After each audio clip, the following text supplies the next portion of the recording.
The bears are pummeled by the waves. In a lonely field the rain lashes an abandoned train. Outlaws fill the mountain caves. Fantastic grow the evening gowns. Agents of the fisc pursue, absconding tax defaulters through the sewers of provincial towns. Private rites of magic send the temple prostitutes to sleep. All the literati keep an imaginary friend. Cerebratonic Cato may extol the ancient disciplines, but the muscle-bound marines mutiny for food and pay.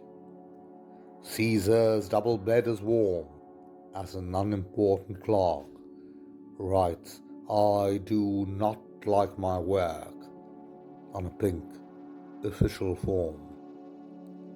Unendowed with wealth or pity, little birds with scarlet legs sitting on their speckled eggs. I, each flu-infected city.